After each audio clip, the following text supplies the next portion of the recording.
อิมินาสกาเลนะตังพุทธังอภิปูชยามะอิมินาสกาเลนะตังธัมมังอภิปูชยามะอิมินาสกาเรนะตังสังฆังอภิปูชยามะ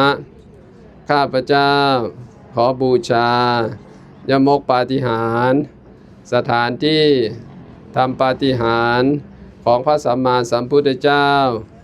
ขอการบูชาสักการะในครั้งนี้ขอให้ข้าพเจ้าหมดทุกข์หมดโศกหมดโรคหมดภัยความเสนียดจันไรจงให้หายไปขอให้ชีวิตของข้าพเจ้าเดินทางปลอดภัยในทุกสถานในการทุกเมื่อเทินสาธุสาธุสาธุอนุโมทามิอรหังสัมมาสัมพุทโธภควาพุทธังภควันตังอภิวาเทมิ